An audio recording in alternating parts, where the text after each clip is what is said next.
Sebagai ibu, butterfly adalah pilihan yang terbaik. Okay, Puan, ni saya nak tanya Puan, okey tak hantar anak kat butterfly? Seronok tak? Sangat seronok, saya sangat puas hati. Dalam tempoh 2 bulan dia datang sini, dia belajar kat sini, sangat banyak perubahan. Alhamdulillah. Banyak perubahan, dia dah boleh mula kontrol emosi dia dengan baik. Alhamdulillah. Sebagai ibu, butterfly adalah pilihan yang terbaik. Sangat saya sangat berpuas hati. Alhamdulillah, terima kasih Puan. Daripada kami punya sistem semua Puan seronok tak tengok? Sangat seronok, excited. Hari-hari tak sabar nak tengok dia makan apa hari ni, dia buat aktiviti apa. Okay?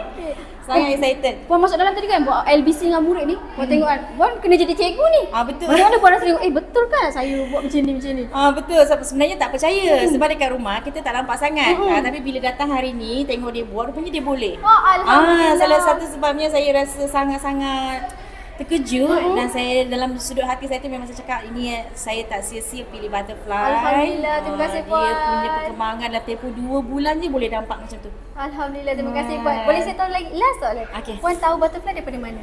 Sebenarnya first saya tahu butterfly daripada sahabat saya. Dia hantar anak dia dekat butterfly iris. Cuma anak dia tu dah besar dekat 5 tahun. Alhamdulillah. So dia pun suggest, saya cakap butterfly ada sistem macam ni, sistem apps. So kita pun try hantar 2 tahun sebab biasa kan ibu-ibu kalau anak 2 tahun mesti kita nak cari yang kita trust. Betul.